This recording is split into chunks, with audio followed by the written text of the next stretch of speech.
সবাইকে technique is এডুকেশনের পক্ষ থেকে শুভেচ্ছা এবং স্বাগতম। আশা করি আপনারা সবাই ভালো আছেন। তো আমরা একটা ইম্পর্টেন্ট টপিকস নিয়ে আমরা আলোচনা শুরু করেছিলাম। অলরেডি সেই পার্ট 1ও আমরা শেষ করেছি। সেই টপিকসটা হচ্ছে নোটিশ। যে নোটিশটা আমরা সাধারণত কোনো অফিস থেকে পেয়ে থাকি, কোনো স্কুল বা কলেজ থেকে পেয়ে থাকি। মানে নোটিশ আমাদের কিন্তু বলা চলে প্রতিনিয়ত সঙ্গী।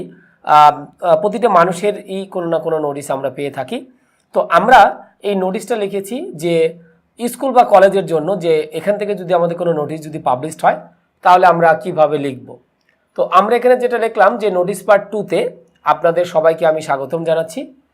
তো এখানে আমাদের যে কাজটা করতে হবে, আমি প্রথম পার্টে কিছুটা আলোচনা করেছিলাম।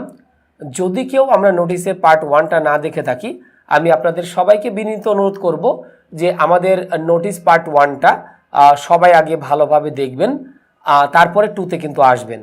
কারণ 1 নম্বর পার্টটা যদি না বা ভালোভাবে না বুঝেন তাহলে বাকিগুলো কিন্তু আসলে বুঝতে পারবেন না। এই কারণে কিন্তু আমরা 1, 2, 3, 4 এভাবে কিন্তু আমরা সিকোয়েন্স বা এবং সিরিয়ালটা আমরা কি করছি, মেনটেন করছি। তো আমরা এখানে যেটা লিখছি যে yellow school and college Habiganj, এবং তার সাথে আমরা কি দিয়েছি, সিলেট। তো আমরা জানি প্রথমে আমাদের একটা প্রতিষ্ঠানের নাম দিতে হবে, তারপর হচ্ছে অ্যাড্রেসটা কিন্তু আমাদের দিতে হবে। তাহলে এই যে আমরা লিখলাম যে ইয়েলো স্কুল অ্যান্ড কলেজ, তার সাথে আমরা এখানে কি লিখলাম, হবিগঞ্জ, তার সাথে আমরা এখানে কি লিখলাম, সিলেট দিয়ে দিলাম। এখানে সাহেববাজার রাজশাহী হইতে পারে, অথবা খুলনার যে কোনো একটা শহরের নাম হইতে পারে, যে কোনোটাই কিন্তু আমরা এখানে দিতে পারি। কারণ আমরা জানি নোটিশের শুরুতেই, আর নোটিশ কত উপরে লিখলেও হয়, না লিখলেও কোনো সমস্যা নাই। অনেকে নোটিশ লেখে, অনেকে লেখে না, এটা ফ্যাক্টর না। মানে আমরা যদি এখানে শুরুর দিকে যদি এই নোটিশটা এরকম দিই, আমরা আবার এটা লিখবো না কিন্তু যে নোটিশ পার্ট 2, এটা না। এটা হচ্ছে বোঝার সুবিধার্থে, যে যাতে আমরা হচ্ছে এই জিনিসগুলো বুঝতে পারি। তো আমি উপরে কিন্তু লিখছি নোটিশ, এই কথা লিখলেও হবে, না লিখলেও কোনো সমস্যা কিন্তু আমাদের নেই। তো প্রতিষ্ঠানের নাম দিলাম, তারপর হচ্ছে আমরা কি দিলাম, ওই প্লেসের নামটা দিতে হবে, যে ওই প্রতিষ্ঠানটা আমাদের কোথায় অবস্থিত, লোকেশন বা অ্যাড্রেস যাই বলি না কেন। তারপরে বাম পাশে আমরা এখানে কি দিব, নোটিশ নাম্বার দিব। আমি প্রথম পার্টের চেয়ে আমি নোটিশ নাম্বারটা একটু ভিন্নভাবে দেওয়ার চেষ্টা করেছি, কারণ আমি বলেছিলাম যে নোটিশ নাম্বারটা কিন্তু বিভিন্নভাবে হইতে পারে। অনেকে মানে জাস্ট শুধু নাম্বারিংটা দেয়, যেমন আমি এখানে 703 দিয়েছি, একজন দিল 1004, একজন দিল 10,005, তাতে আমাদের কিন্তু কোনো সমস্যা নাই। জাস্ট আমাদের একটা ফরম্যাট, কারণ আমরা তো আসলে রিয়েল নোটিশ কিন্তু আমরা কি করছি না, লিখছি না। তাহলে আমরা বাম পাশে যেটা দিব হচ্ছে নোটিশ নাম্বার।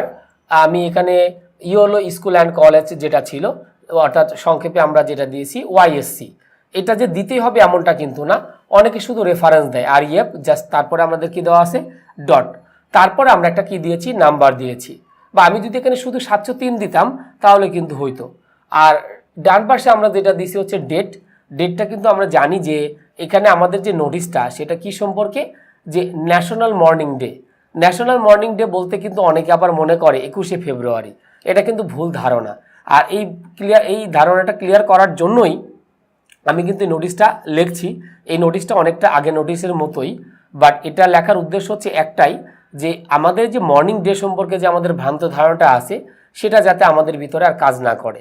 অর্থাৎ হচ্ছে আমাদের 21শে ফেব্রুয়ারি কিন্তু মর্নিং ডে না, আমাদের 15ই আগস্ট হচ্ছে আমাদের জাতীয় শোক দিবস। অর্থাৎ এই দিনে আমরা আমাদের জাতির পিতাকে হারিয়েছিলাম, এবং তাকে নৃশংস এবং তার ফ্যামিলিকে নৃশংসভাবে ধ্বংস করা মেরে ফেলা হয়েছিল। তো যাই হোক, তো আমি এখানে যেটা দিব ডেট, যেহেতু 15ই আগস্ট আমার হচ্ছে ন্যাশনাল মর্নিং ডে, মানে জাতীয় হচ্ছে আমাদের শোক দিবস, এই জন্য আমাদের এই শোক দিবসটা কিন্তু কয় দিনের, একদিনের কিন্তু ছুটি, এবং এটাও কিন্তু আমাদের কিন্তু একটা ন্যাশনাল হলিডে। অর্থাৎ শুধু স্কুল কলেজে কিন্তু বন্ধ থাকে না, আমাদের কিন্তু অন্যান্য প্রতিষ্ঠানও কিন্তু বন্ধ থাকে। সো এই নোটিশটা কিন্তু প্রতিষ্ঠানের জন্য কিন্তু আমাদের বন্ধের একটা কি নোটিশ হইতে পারে। তো যাই হোক, আমরা সেটা যখন প্রতিষ্ঠানের যখন নোটিশ লিখবো তখন আমি আরও বিস্তারিত আলোচনা করব। তো আমি এখানে ডেট দিয়েছি 14/8/22। ডেটটা কিন্তু আমি বলেছি কিন্তু খুব ইম্পর্টেন্ট। আজকে আমি হয়তো 21শে জুন আমি এই নোটিশটা লিখছি, বাট আমাদের কিন্তু 21শে জুন কিন্তু আমাদের কিন্তু মানে ন্যাশনাল মর্নিং ডে না, বা জাতীয় শোক দিবস না। আমাদের শোক দিবসটা হয় কবে, আগস্ট মাসে হয়, এবং 15ই আগস্ট হয়। তো একদিন আগে দিতে হবে, কারণ আমরা জানি একদিনের বন্ধের জন্য আমাদের যে নোটিশটা দিতে হয় তার আগের দিনের ডেটটা দিতে হয়। আর ডেটটা কিন্তু আমাদের নোটিশের জন্য খুবই খুবই ইম্পর্টেন্ট, কারণ এই ডেটটা যদি ভুল হয় তাহলে নোটিশটা লেখা না লেখা কিন্তু আমাদের সমান কথা। অর্থাৎ ডেটগুলো কিন্তু আমরা কি করব, একটু মনোযোগ সহকারে এবং একটু কেয়ারফুলি লিখব। তাহলে আমি ডেটটা দিয়েছি 14/8/22। এরপরে আমাদের কমন যেটা বলছিলাম যে প্রতিটা নোটিশের জন্য এই যে জিনিসটা টু হুম ইট মে কনসার্ন, আমি একটু অন্য কালি দিয়ে এটা মার্ক করে দিলাম যাতে আমাদের সবার একটু মোটামুটি নজরে আসে। তাহলে আমি যখন লিখলাম টু হুম ইট মে কনসার্ন, এর মানে হচ্ছে যাদেরকে আমরা এই নোটিশটা অবগত করছি। ওকে, এরপরে লিখলাম it is inform to all that, মানে এটা সবাইকে অবগত করানো হচ্ছে যে আওয়ার ন্যাশনাল মর্নিং ডে, মানে আমাদের জাতীয় শোক দিবস, will be held on tomorrow. তার মানে আমি নোটিশটা দিচ্ছি কত তারিখে? 14 তারিখে দিচ্ছি। আর আমাদের হচ্ছে ন্যাশনাল মর্নিং ডে মানে জাতীয় শোক দিবসটা কবে? আগামীকাল। আগামীকাল মানে কত? 15 আগস্ট। সো এখানে ডেটটা আমাদের ওইভাবে উল্লেখ না করলেও আমাদের কোনো সমস্যা নাই যে 15 আগস্ট আমাদের জাতীয় শোক দিবস, যেহেতু আমার ডেট কথাটা উল্লেখ করাই আছে, সো আমাদের দরকার নেই। আচ্ছা, ফর দিস রিজন, এই কারণে আওয়ার অল অফ ক্লাসেস, আমাদের সমস্ত ক্লাসটা কিন্তু কি থাকবে? Will be closed for tomorrow, মানে আগামীকালের দিনের জন্য কি বন্ধ থাকবে। বিসাইডস, ইহা ছাড়াও একটু অন্যভাবে লিখেছি, hour all of official activities are also of. Okay, for tomorrow.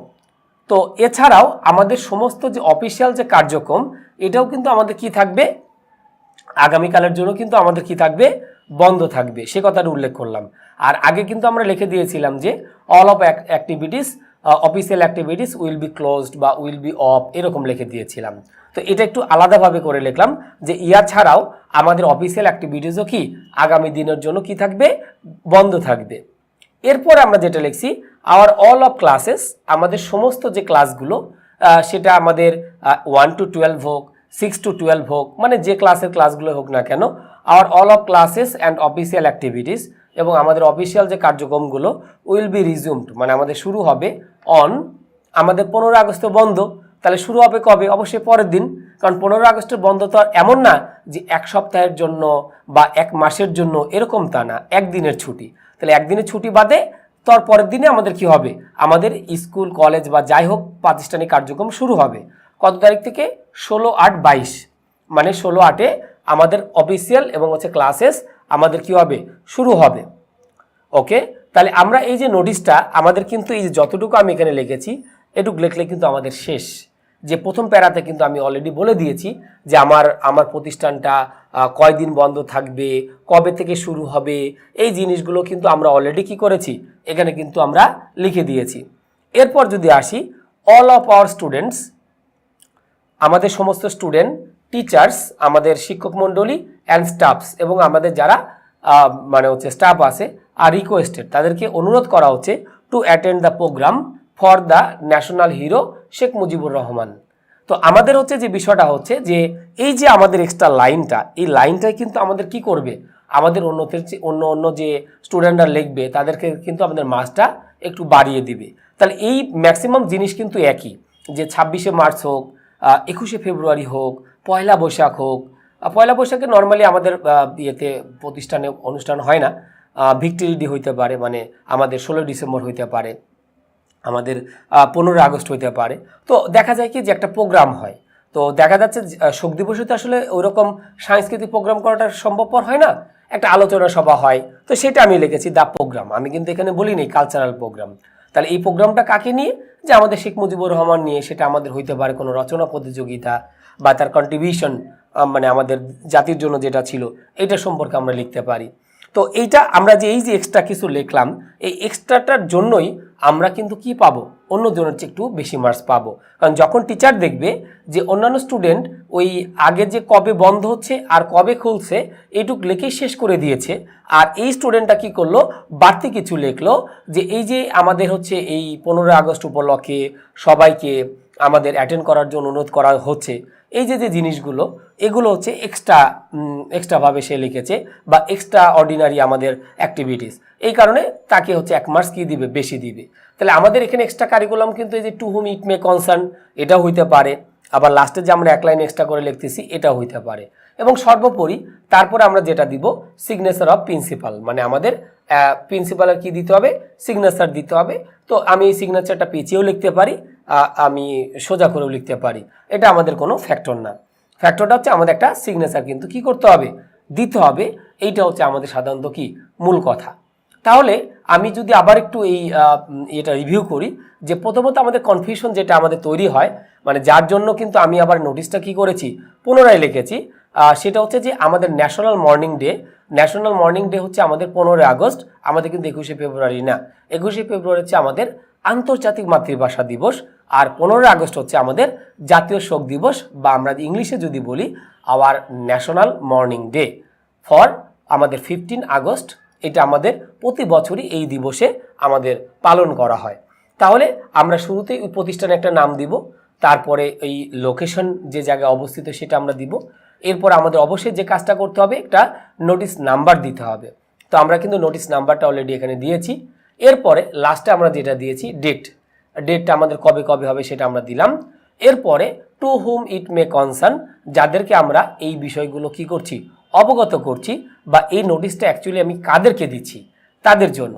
তাহলে এরপরে আমরা নোটিশটা ওই যে আমরা জানি যে স্টার্টিংটা প্রায় একই রকম হয়, যে it is inform to all that, মানে এটা সবাইকে অবগত করানো যাচ্ছে যে our national morning day will be held on tomorrow, অর্থাৎ আমাদের জাতীয় শোক দিবসটা আমাদের কি হবে আগামীকাল হবে। ফর দিস রিজন, এই কারণে আওয়ার অল অফ ক্লাসেস, আমাদের সমস্ত class will be close for tomorrow, মানে আগামী দিনের জন্য কি থাকবে বন্ধ থাকবে। বিসাইডস, ইয়া ছাড়াও hour all of official activities, আমাদের সমস্ত যে অফিসিয়াল কার্যক্রম are also of for tomorrow, আগামী দিনের জন্য কি থাকবে বন্ধ থাকবে। আওয়ার অল অফ ক্লাসেস, আমাদের সমস্ত class and official activities will be resumed, মানে আমাদের পুনরায় শুরু হবে অন 16/8/22। কত তারিখে শুরু হবে 16/8/22 তারিখ থেকে শুরু হবে। কেন? কারণ ছুটিটা কি একদিনের, তাহলে একদিনের যদি ছুটি হয় তাহলে একদিনের পরেই আমাদের কি সমস্ত কার্যক্রম শুরু হয়ে যাওয়ার কথা। তো সেটাই কিন্তু আমরা এখানে লিখেছি। এরপরে লাস্টে আমরা যেটা লিখেছি যে all of our students, teachers and staffs are requested, সবাইকে বিনীত অনুরোধ করা যাচ্ছে to attend the program for our national hero Sheikh Mujibur Rahman, মানে যাকে ঘিরে হচ্ছে আমাদের সাধারণত কি এই প্রোগ্রামটা হবে, মানে সেই প্রোগ্রামটাতে অ্যাটেন্ড করার জন্য আমরা সবাইকে কি করছি বিনীত অনুরোধ করছি। তাহলে এইটাই কিন্তু আমরা এখানে মোটামুটি দিলাম। আর লাস্টে আমরা কি দিব সিগনেচার অফ প্রিন্সিপাল।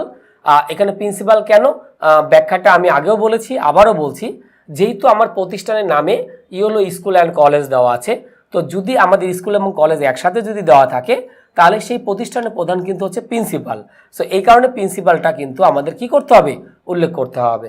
তো এই জন্য আমরা যেটা লিখলাম যে সিগনেচার অফ প্রিন্সিপাল, মানে আমাদের প্রিন্সিপালের সিগনেচার হচ্ছে আমাদের আলটিমেটলি দিতে হবে, আলটিমেটলি সেটা দেওয়া আছে। এরপরে হচ্ছে আমাদের যে জিনিসগুলোর আমাদের বাদবাকি যে জিনিসগুলো সেম থাকে সেই জিনিসগুলো কিন্তু আমাদের মোটামুটি আগে যে আমি পার্ট 1-এ যেটা দেখিয়েছিলাম সেই পার্টে কিন্তু আমাদের মোটামুটি এখানে দেওয়া আছে। তাহলে আমরা মোটামুটি যেটা দেখলাম যে একদিনের ছুটির জন্য মেইনলি যে জিনিসগুলো থাকে সেগুলো আমরা দেখেছি। তো পার্টগুলো একটু খেয়াল করব যে শুরুতে প্রতিষ্ঠানের নাম, লোকেশন, বাম পাশে থাকবে হচ্ছে নোটিশ নাম্বার, ডান পাশে কি থাকবে ডেট, আর এই লাইনটা সব নোটিশের জন্যই কমন যে টু হুম ইট মে কনসার্ন। আচ্ছা, আর লাস্টে হচ্ছে আমাদের সিগনেচার থাকবে, আর আমরা দুটো প্যারা করব, কারণ একটা প্যারা করলে কিন্তু সবার সাথে আমাদের কমন একটা বিষয় থাকবে যে সবাই একটা প্যারাতেই নোটিশটা আলটিমেটলি কি করে ঠিক মানে শেষ করে ফেলে। বাট আমরা আলটিমেটলি ট্রাই করব দুটো প্যারা করার জন্য, যাতে করে আমাদের মার্কসটা একটু বেশি হয় এবং টিচার বুঝে যে আমি অন্য জনের চেয়ে আমি একটু আলাদাভাবে লিখছি বা আলাদাভাবে প্রেজেন্টেশন করেছি বা এক্সট্রা কিছু ইনফরমেশন আছে বা এই প্রোগ্রামটা কিসের জন্য সেটাও আমাদের উপস্থাপন করতে পারি। তাহলে আশা করি যে আমাদের এই যে নোটিশ পার্ট 1 এবং 2 আমরা মোটামুটি সবাই ভালোভাবে বুঝতে পেরেছি। প্রায় একই টাইপের জিনিস ছিল, বাট ডিফারেন্টটা যেটা ছিল মর্নিং ডেটা নিয়ে, সেটা আমি চেষ্টা করেছি আপনাদের কাছে ক্লিয়ার করার জন্য। তো আমি নোটিশ পার্ট 2 আমি এখানেই মোটামুটি শেষ করছি। এরপরে আমরা পার্ট 3-তে দেখব যে একদিনে বেশি দিনের জন্য যদি নোটিশ হয় বা একদিনের নোটিশটা যদি আমরা সাধারণত কোনো প্রতিষ্ঠান থেকে হয়, মানে অর্গানাইজেশন থেকে হয়, স্কুল বা কলেজ থেকে না হয়ে, তাহলে সেটা আমাদের সাধারণত কীভাবে আমাদের হইতে পারে। তো সেই জিনিসটা হচ্ছে আমরা একটু দেখব। তো আশা করি নোটিশ পার্ট 3-তে আপনাদের আমি সবাইকে পাবো। যদি পার্ট 2 নিয়ে কারো কোনো সমস্যা থেকে অথবা যদি কোনো আপনাদের মতামত থেকে থাকে, আপনারা অবশ্যই আমাদের কমেন্টে আপনাদের মূল্যবান যে মতামতটা থাকবে সেটা অবশ্যই তুলে ধরার চেষ্টা করবেন, অথবা যদি কোনো সমস্যা থাকে সেটা উল্লেখ করবেন। আমরা চেষ্টা করব টেকনিক ইজ এডুকেশনের পক্ষ থেকে যত দ্রুত সম্ভব সেগুলো সলভ করে দেওয়ার জন্য। তো সে পর্যন্ত সবাই ভালো থাকবেন। নোটিশ পার্ট 2 এ পর্যন্তই। খোদা হাফেজ।